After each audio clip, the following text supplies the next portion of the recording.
अस्सलाम वालेकुम दोस्तों, उर्दू दास्तान चैनल पर खुश आमदीद। मुअज़्ज़िज़ सामीन हज़रात, आइए सुनते हैं उर्दू नावल जानवर किस्त नंबर 28। मुअज़्ज़िज़ सामीन, आपसे उम्मीद की जाती है कि वीडियो को लाइक करें और चैनल को भी सब्सक्राइब कर दें, शुक्रिया। एलिस बीबी ने अनहद के ड्राइवर को जमाइकन के हवाले किया कि वो इसकी मेहमानदारी और देख रेख करे। मुझे और अनहद सिंह को वो ऊपर ले गई जहाँ इसका अपना बेडरूम, किचन और लाउंज था। लाउंज में 2 दीवान पड़े थे।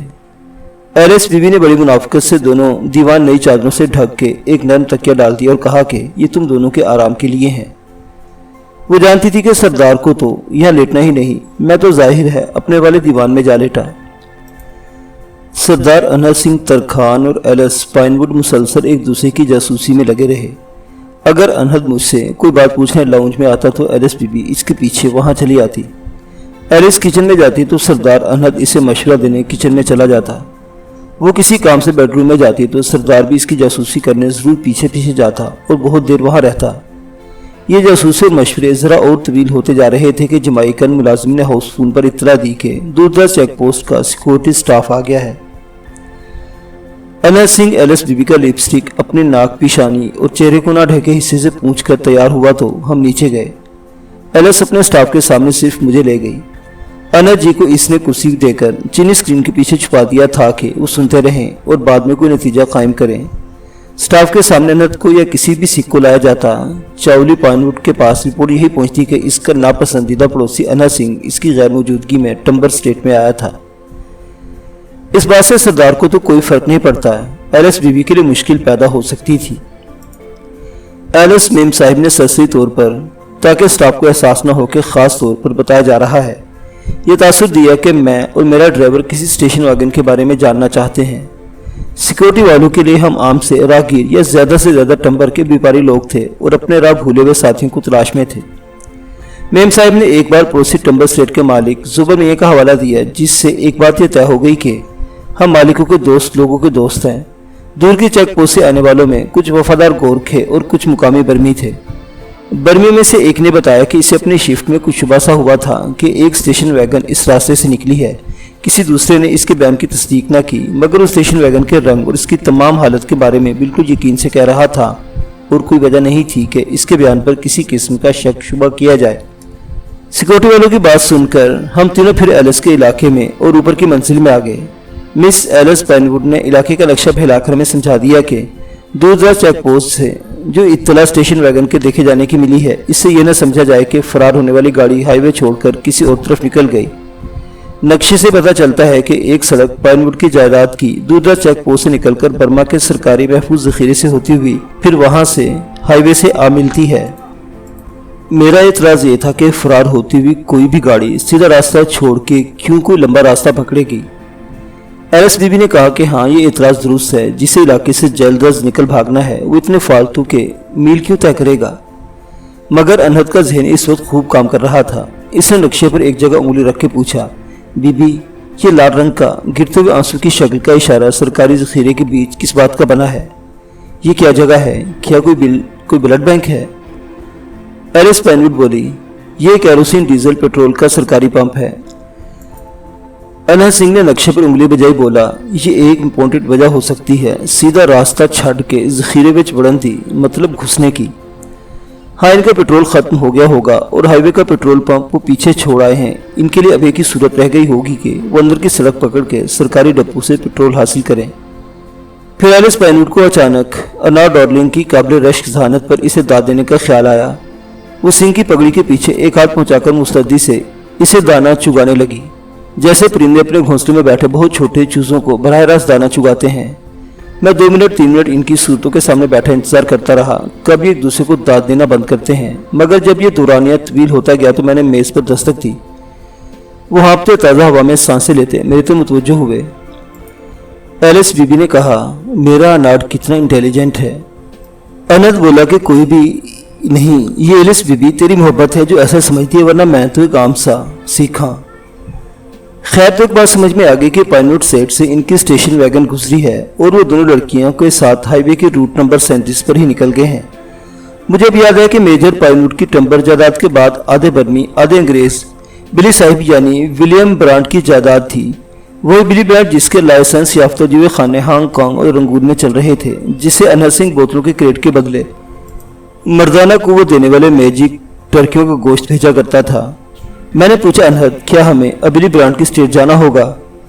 انہد بڑی مستعدی سے بولا، آہو جی، ادھر تو ضرور جانا ہے، وہ سارے پڑوسی بلی صاحب کی اسٹیٹ ہے، ادھر بڑیاں رونقیں لگیا نے، مطلب بڑی رونق دل پشوری چل رہی ہے، ادھر تو ضرور جانا ہے۔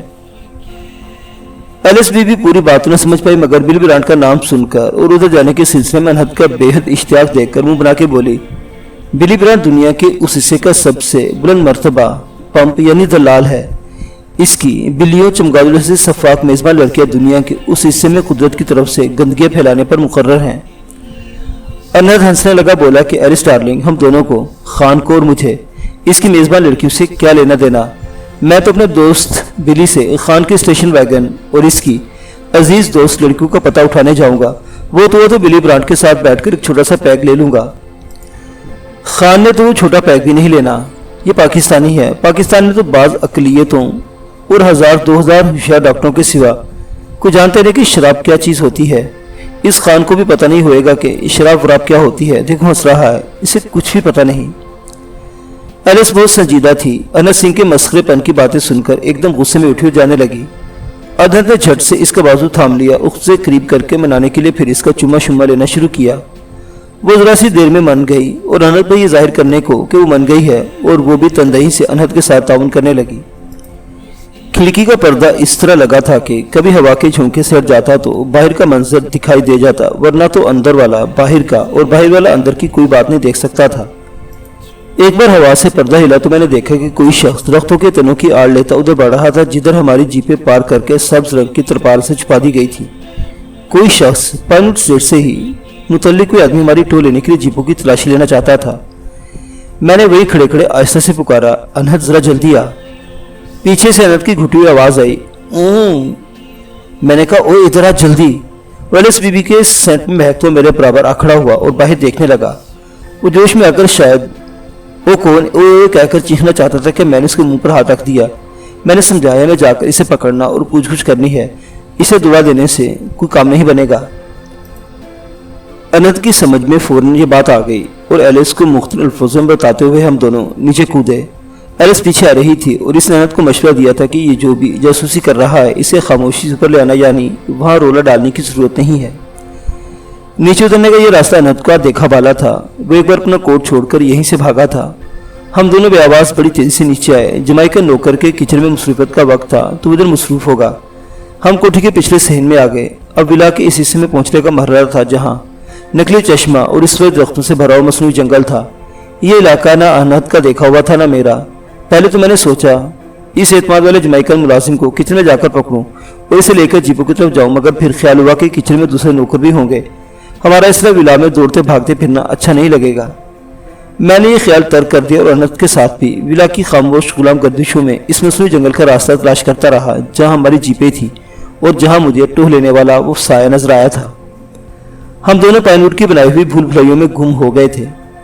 میں بیزار ہو کر بلند آواز سے انہد سے لوٹنے کا کہنے کے لیے منہ کھول ہی رہا تھا کہ پھر اس نے مجھے سختی سے میرا بازو دبایا اور اشارہ کیا کہ خاموش رہوں۔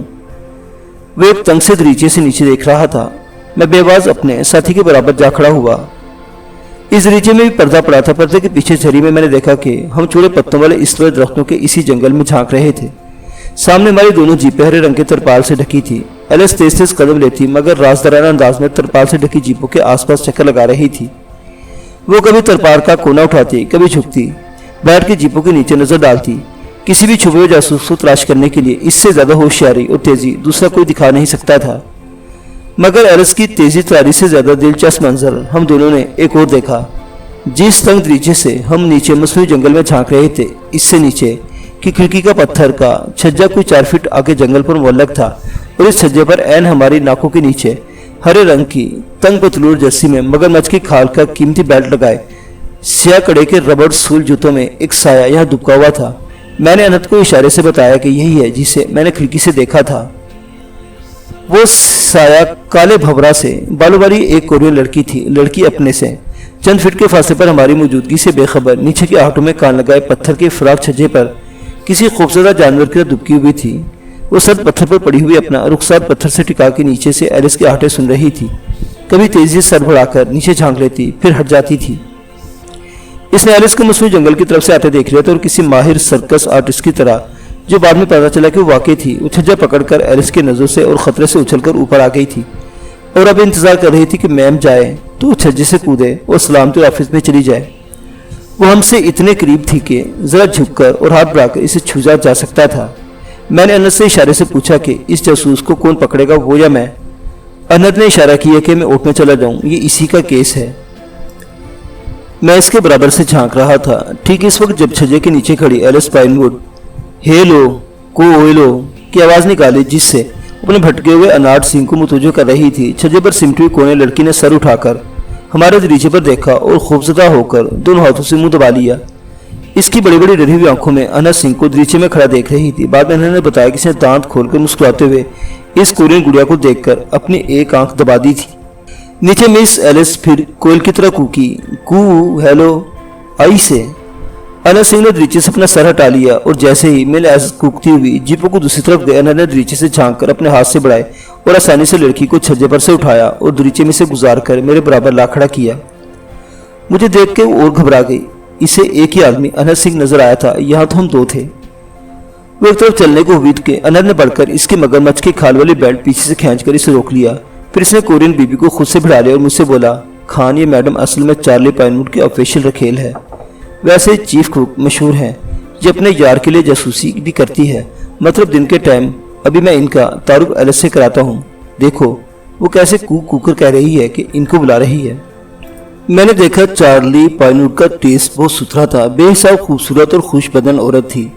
انت نے یہ سب باتیں انگریزی میں کہی تھیں تو وہ سن کے ایک بار خوف سے لرزی تھی، پھر سنبھل کر رازدارانہ انداز میں مسکرائی بھی تھی۔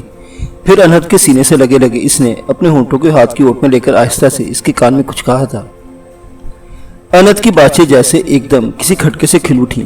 اس نے میری طرف دیکھ کے آنکھ مارے کہا، خان پائن ووڈ کا یہ مشوق کوئی ریجنل ایبل مطلب عقل میں آنے والی بات کہہ رہا ہے، تو اگر کوئی حرج نہ ہوئے تو میں اس کے نال جا کے وہ بات سن لے وہاں۔ خان صاحب تسی ادھر ہی میرا انتظار کرنا، ہاں۔ یہ کہہ کر وہ اس کورین کے کمر میں ہاتھ ڈالے اسی کے کھولے ہوئے کسی دروازے میں غائب ہو گیا۔ میں احمقوں کی طرح ایک اجنبی گھر میں جس کا نقشہ بھی میری سمجھ میں نہیں آ رہا تھا وہاں کھڑا ایلس پائن ووڈ کی کو ہیلو سنتا رہا۔ کدھر ایلس اپنی کو کو لپیٹ کے چلی گئی، انت ابھی تک نہیں آیا تھا۔ مجھے الجھن سی ہونے لگی۔ آخرکار وہ کسی اور سمجھ سے بچھیرے کی طرح چھلاگے مارتا اور اپنی پوری بدتیسی دکھاتا نکل آیا تو میرا جی چاہا اسے سناٹے کے کھاد رسید کروں، مگر وہ آتے ہی مجھ سے لپٹ گیا اور گھوڑے کی طرح ہی نہلاتا ہوا ہنسنے لگا۔ او یار خان، میں معافی چاہنا، اصل وچ وہ گل یہو جی پیچیدہ تے نالے انٹرسٹنگ سی کہ آپ کا ایک خادم چھڈ کے نہیں آ سکتا سی۔ میں نے کہا بہرحال تم نے اگر طے کر لیا ہے کہ اپنے ساتھ دوسروں کو بھی مرواؤ گے تو ٹھیک ہے، دوست کہہ دیا تو بھگتیں گے بھائی، ہم بھی بھگتیں گے۔ وہ پھر بغل گیر ہو کر معافی مانگنے لگا۔ میں نے دیکھا کہ اس صدی میں بھی وہ شاید بھاگا بھاگا آیا تھا تو پسینے پسینے ہو رہا تھا، اور میں نے دیکھا کہ اس کے ہاتھ سے مگرمچھ کی کھال کی وہ بیل لپٹی ہوئی تھی۔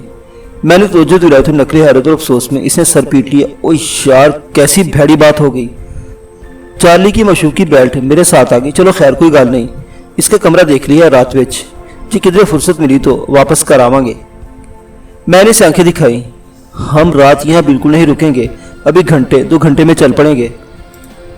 آرام سے کہنے لگا، چنگا پھر گھنٹے 2 گھنٹے پیچھے دے آواں گے بیلٹ۔ معاشو گڑی کدھرے جانا ہے، سو رہی ہے تھک کے بیچاری۔ اس نے بے فکری سے میرا ہاتھ تھاما اور بولا کہ چل یار، میزبان لیٹی حیران و پریشان ہو رہی ہوگی۔ واپسی کا راستہ کچھ انکل سے کچھ انہت کے تجربے کو کام میں لا کے طے کیا گیا۔ ہم ویلا کے ایرس والے حصے میں پہنچے تو بے چینی سے ٹہل رہی تھی، بولی کہاں رہ گئے تھے تم دونوں؟ انہت اس پر برس پڑا کہ ایک تو یہ گھر اتنے الجھے ہوئے نقشے پر بنایا گیا ہے، دوسرے تمہیں بھٹکتا چھوڑ کے ایسے کسی کونے میں جا چکی تھی کہ ملی ہی نہیں۔ ارے کچھ کہہ رہے کہ آوازیں دلی ہوتی، ہمیں تو راستہ مل جاتا۔ کیسی غلام گردشوں سہنوں بغلی کمروں میں گھستے نکلے رہے ہم۔ وہ تو اچھا ہوا کہ کسی نے دیکھا نہیں، ورنہ لینے کے دینے پڑ جاتے۔ ایلس کو ویلا کے الجھے ہوئے نقشے پر شرمندگی تھی، مگر اس نے حیرت ظاہر کی کہ وہ تو کتنی دیر کو کر کے پکارتی رہی، ایسے کسی کونے خدرے میں جا پھنسے تھے کہ ہم دونوں نے اس کی آواز نہیں سنی۔ انت بولا آفٹر آل نقصان دہ ہو گیا، وہ جو بھی ہماری ٹو لے رہا تھا نکل بھاگا، کوئی بہت ہی اس کاؤنٹر مطلب بدماش شخص ہوگا۔ जो इतनी दीदा दलेरी से जीपू की तलाशी लेता रहा कि हम इसको ढूंढ भी ना सके।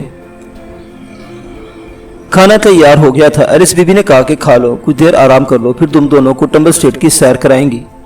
मैंने शोर मचा दिया कि बस खाना खा के रवाना हो जाना है, बहुत रुके तो हम 1-1.5 घंटा रुकेंगे। क्या याद नहीं, हम मफरूर अगवा कुनिंदगान की गाड़ी के ताक़ुब में है। सैर का वक्त फिर कभी आए तो भी फौरन चल पड़ना है। एलिस ने उदासी से कहा, ऐसे मैं रोक भी नहीं सकती, तुम्हारी दोस्त लड़कियों के अगवा का मामला है। शुक्र है यहाँ अनहद ने रशना को रशना खान मेरी बीवी कहकर मुतारिफ नहीं कराया था। रशना और नागिशा की बेटी रुखसाना दोनों मेरी दोस्त बताई थी। हम दोनों ने ऊपर ही खाना खाया। एलिस पाइनवुड ने हमारे लिए पाइनएप्पल केक बनवाया था, कुछ खिलाया, बाकी साथ कर दिया। फिर वो अनहद से बोली कि पिछली बार तुम कुछ जल्दी में रुखसत हुए थे और अपना कोट भूल गए थे, आओ दिखाती हूँ। मैंने अपने वार्डरूम में किस तरह संभाल के रखा हुआ है तुम्हारा वो कोट। अनहद बोला जरूर। फिर मुझसे कहने लगा, खान एक बारी और इंतजार कर ले दोस्त, जे मैं नाल नहीं गया ना, इसने राज हो जाना है, समझ आई, दिल दुखन का मामला है, समझ आई। मैंने कहा हाँ समझ रहा हूँ, जाओ तूफान हो। उमेश पाइनवुड के साथ इसका वार्डरोब मतलब कपड़ों की अलमारी देखने चला गया।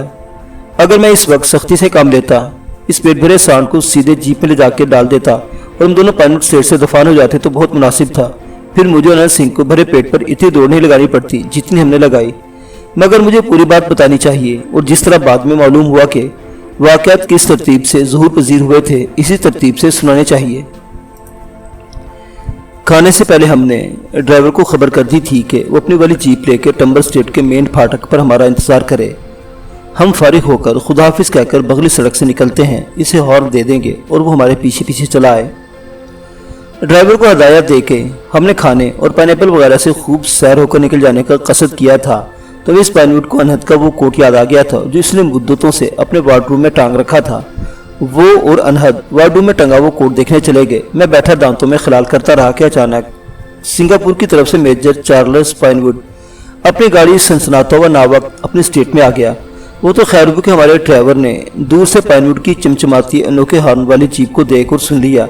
इसने फौरन अनहद स्टेट वाली सब्ज रंग की जीप बढ़ाकर झाड़ों की ओट में कर ली। तब मेजर चार्ली पाइनवुड के रिटायर्ड फौजी जहन में एक धुंधली सब्ज सी याद आ गई थी जो इसे आता देख के झाड़ियों में हो गई थी। मगर वो बहुत मगन था, और क्योंकि कई दिन से अपनी कोरियन महबूबा मतलब ऑफिसर रखेल से दो रंगून में कामों में मशगूल रहा था, इसने धुंधलाई हुई सब्ज चीज़ों का कोई ख्याल न किया जिसे आता देखकर झाड़ियों में छुप जाती है। अपने शौके वस्ल में मतलब कोरियन से मिलने के इश्तियाक में जीप से उतर के गुनगुनाता और चलते हुए रुककर डांस के 1-2 कदम लेता हुआ सीधा अपने ऑफिसर खेल के कमरे की तरफ चला। वो इसके रंगून से छोटे मोटे दिलचस्प तहफ़ लेकर आया था, और वो इसके कमरे में गुनगुनाता नाचा दाखिल हुआ तो उसने देखा कि कोरियन नावक सो रही है और इसके चेहरे पर मुस्कुराहट है। वो इस मुस्कुराहट को अपने नेक शगुन समझा और बेतकल्लुफ़ और आसूदा हाल होकर बेड पर पहुंचा तो एक बहुत अजीब चीज़ इसने कोरियन बीबी के बिस्तर पर देखी जिसे किसी सूरत में वहाँ नहीं होना चाहिए था। यह आला दर्जे के चमड़े की बेल्ट और नियाम में रखी सिखों की कृपान थी। पहले तो चार्ली पाइनवुड का नशा हरण हो गया, फिर वो गुस्से में जर्द और जर से लाल हुआ। गुस्से में लाल होकर इसने बहुत बेचैनी में कपड़े पहने होंगे और कोरियन बीबी को बेदार किया होगा और इसे कृपान दिखा के पूछा होगा कि ये क्या है। खैर इन दोनों का आपस का मामला है। जवाब में इस बीबी ने कहा कि, और मेजर पाइनवुड ने क्या कहा ये तो कुछ नहीं कहा जा सकता, सिर्फ दूसरे मुलाजमों के इशारों से कुछ अंदाज़ा होता है कि उन्होंने बहुत ज़्यादा शोरशराबा सुना था, और यहाँ से मेरा अपना बयान आसानी से शुरू हो सकता है क्योंकि मैंने भी बहुत ज़्यादा शोरशराबा सुना था। मेजर पाइनवुड का असल नस्ल अंग्रेज लहजा तो ऐसा नहीं था कि किसी को मुगालता होता। वो अनाट सिंह को बड़े भयानक नामों में पुकार रहा था और इसने फायर आर्मर्स भी निकाल लिए थे। मैंने रिवाल्वर के 2 शॉट भी सुने जो यकीनन खुले दरीचे से नजर आए और आसमान की तरफ चलाए गए थे। फायर सुनकर अनहद सिंह उसके पीछे एलिस पाइनवुड बेडरूम से घबरा के निकले। मिस पाइनवुड अब एपन सोलो डिजाइन वाले गाउन में थी जो थोड़ी से टखनों तक था और कमर पर रेशमी डोरी से बंधा था। अनहद शायद हमेशा का बेपरवाह आदमी है। मैं देख रहा था कि कपड़ों की तरफ कोई खास तवज्जो नहीं देता था, तो इस वक्त वो अजीब तरह के लिबास में था। मतलब हाथ में तो इसने वो कोट उठाया हुआ था जिसे देखने को वो खाने की मेज से उठकर बेडरूम में गया था। जाहिर है कि अहम चीज़ अहम होती है, तो वो कोट अनहद के हाथ में था और कमीज भी पहने हुए था। मगर ऐसी कुछ गड़बड़ और शोर-शराबे की परेशानी थी कि मोजे बूट वगैरह और पतलून वहीं कहीं वार्डरूम में रह गए थे। कच्छा एक ऐसी चीज़ है, मतलब सिख दोस्तों की 5 बुनियादी चीज़ों में से कच्छा भी होता है, तो वो कच्छा बेशक इसने पहना हुआ था। कृपान जैसा कि बात को मालूम हुआ इस बेपरवाह आदमी ने कोरियन बीबी के कमरे में पहले ही छोड़ दी थी, तो जाहिर है सिखों की 5 बुनियादी चीज़ों में से 4 तो इस वक्त बाज़ाब्ता इसके पास मौजूद थी। गनीमत था। वो दोनों बेडरूम से निकले और अनहद ने चीख कर कहा, खान दौड़ना शुरू कर। मुझे दूसरी बार कहने और सूरत हाल पर तवज्जो दिलाने की जरूरत नहीं थी। मैं मिस पाइनवुड के फौरन बाद सीढ़ियों पर उड़ा चला गया। ये कोई शॉर्टकट होगा इस मसनूई जंगल में पहुंचने का। आगे आगे पाइनवुड बीबी, पीछे मैं, और मेरे पीछे कोट उठाए कच्छे के सिवा नीचे से आज़ाद बरहना पा फद फद दौड़ता हुआ अनहद सिंह तरखान। हम सेकंडों में इस तवाई जंगल में पहुंच के जहां अब हमारी एक जीप तरपाल से ढकी खड़ी थी। पाइनवुड बीबी ने एक हाथ बढ़ाकर तरपाल का कोना थामा और खुदा मालूम कैसी लपेट के साथ तरपाल खींची कि एक ही बार में तरपाल जीप से फिसलकर एक तरफ जा गिरी और एलिस बीबी ने हाथ पकड़कर ड्राइवर के बराबर वाली सीट पर अनहद को बिठा दिया। अनहद अपने कांधे पर इसी तरह कोट डाले हुए था। इसे सीट पर बिठाकर वो बेलों से ढके उस चोर दरवाजे की तरफ गई जो एक बगली सड़क पर खुलता था। हमने फिर एक फायर की आवाज़ सुनी। लगता था फायर हमारे सर पर हुआ है। मैंने जीप की ड्राइविंग सीट पर बैठते दुआ की थी कि ये अनहद मुस्तहिक होना हो। मैं इस वक्त इस थोड़े रहम का मुस्तहिक जरूर हूँ। अगरचे मेरी सोसाइटी बुरी थी, फिर भी गाड़ी एक बार में स्टार्ट हो गई और दूर से अनाथ बास्टर्ड या इससे मिलता जुलता कोई नारा सुनता हुआ मैं टहली, बेलों, बहते पानी और खुलते फाटकों के बीच से अनहद की जीप निकालने में कामयाब हो गया। आगे बगली सड़क की आफियत और अच्छे ट्यून किए हुए इंजन का मामला था जो बहुत खुशसूबी से तय हुआ। खाना खाने के बाद इसे बेशार दौड़ते या पीठ में ब्रिटिश आर्मी के सर्विस वार की गोली खाने के खौफ से मेरा पेट बुरी तरह दर्द कर रहा था। अनहद सिंह पहले नीचे बदन पर कमर डाले अपने बारीक बाजियाब किए गए कोट का घूंघट काढ़े ढीठपन से हंसे जा रहा था। मैंने गुस्से से कहा, हम किसी सेफ्टी की जगह पहुंच जाए फिर मैं तुम्हें खुदा हाफिज कहूंगा और अपनी शक्ल गुम कर जाऊंगा। मिस्टर, तुम और कुछ देर घोड़े की तरह हंस लो। अनहद की हंसनी रुक रही थी मगर इसने इनकार में हाथ हिलाते हुए मेरे घुटनों को हाथ लगाया। गोया वो माफी मांग रहा था मगर ढीठ इतना था कि बराबर हंसे जा रहा था। मैं 125 मील फी घंटे की रफ्तार से जीप उड़ाले जा रहा था कि सड़क किनारे दरख्तों का झुंड छोड़कर एक और जीप घुराती हुई मेरे साथ होली। पहले तो मैं अपनी दिमागी उलझन में पहचान न सका और समझा कि दुश्मनों की गाड़ी है, मगर फिर पहचान गया ये हमसे पहले फरार होने वाला हमारा अपना ड्राइवर था जो अब साथ साथ उड़ा रहा था। 8-9 मील निकल आने के बाद जब मुझे यकीन हो गया कि हमारा पीछा नहीं किया जा रहा तो मैंने जरा रफ्तार हल्की की, बल्कि गाड़ी रोक के एक दरख्त के साए में जा खड़ा हुआ और खुद को हल्का किया। उस वक्त तक अनहद का हंसी ठट्टे का मूड अपना एक दौरा पूरा कर चुका था। वो खुद भी जीप से उतर आया और बर्मी स्प्रिंग बांधकर अपने तहमल धोती जैसी होती है अपना ऊपर कई दिनों का बिछड़ा हुआ कोट पहनकर मेरे इंतजार में जीप के बराबर टहलने लगा। मैं पहुंचा तो बोला, दोस्त ये मानना पड़ेगा खाना खाने के बाद इतना फास्ट दौड़ लगाओ, फास्ट ड्राइविंग करो तो खाना हजम होने में मदद मिलती है। तेरी हेल्थ मुझे पहले से चंगी लग रही है। पहले तो मैंने सोचा कोई सख्त बात कहूँ, गुस्सा दिखाऊं, मगर फिर ख्याल हुआ कि ये ढीठ आदमी मेरा फुलका उड़ाना चाहता था इसलिए छेड़ रहा है। मैंने कोई जवाब नहीं दिया। वो बोला, जिस था मतलब जिस जगह 2 केस अटेंड करने हो तो इधर एक बेचारे सिख पर सारी जिम्मेदारी डाल देना। मजे की गल नहीं ना हुई नहीं, दुनिया बिचों इंसाफ थे। मैंने कहा, अनहद सिंह इंसाफ के साथ कहीं तुम भी ना उठ जाना। ख्याल करो मैं पठान पर ज़्यादा बात नहीं करूँगा, खर्च कर दूंगा तुम्हें। कहने लगा, चल। बोला तो मैं समझ रहा था कि मेरा यार मेरे कोलों नाराज हो गया है। मैंने संजीदगी से कहा, अनहद तुम खुश मिजाज आदमी हो, खुश मिजाजी अच्छी सिफत है। तुम अपना चूचाल मूड बहुत देर तक कायम रख सकते हो, ये तुम्हारी दूसरी खूबी है। मेरा यह है कि एक तो मेरा ज़िंदगी का स्टाइल तुमसे मुख्तलिफ है, दूसरे इस वक्त मैं बड़ी परेशानी के दौर से गुजर रहा हूँ। अगर मैं चिड़चिड़ेपन से या कड़वे स्वभाव से कोई बात कहूँ तो ख्याल मत करना। मैं खुद भी हंसाना चाहता हूँ, बोर नहीं हूँ, बस ये कि आजकल परेशान हूँ। वो मुझसे बगलगीर होकर बोला, मुझे सब पता है तू क्यों जा बंदा है खान, तेरा जी हिलाने खुश रखने की तो सब कुछ कर रहा हूँ यार। अब मैं ऐसा सांड और बर्मी और बुरी नज़र का आदमी भी नहीं हूँ जैसा तेरे को दिखता हूँ। आम जै सिख हैं, खुश मिजाज ना ले, थोड़ा जया दिल फेंक। मैंने कहा, तू दिल फेंक नहीं कुछ और फेंक है। और वो भी इस पर भी बहुत हंसा, फिर बोला, चल बराबर आके बैठ, आगे गाड़ी मैंने चलानी है। वो ड्राइव करने लगा, मैं इसके बराबर थक थका के बैठा ऊँगता रहा। मुअज़्ज़िज़ सामीन हज़रात, जानवर की कहानियाँ भी जारी है। बकिया वाक़यात अगली किस्त में देखते रहिए उर्दू दास्तान। अल्लाह हाफिज़।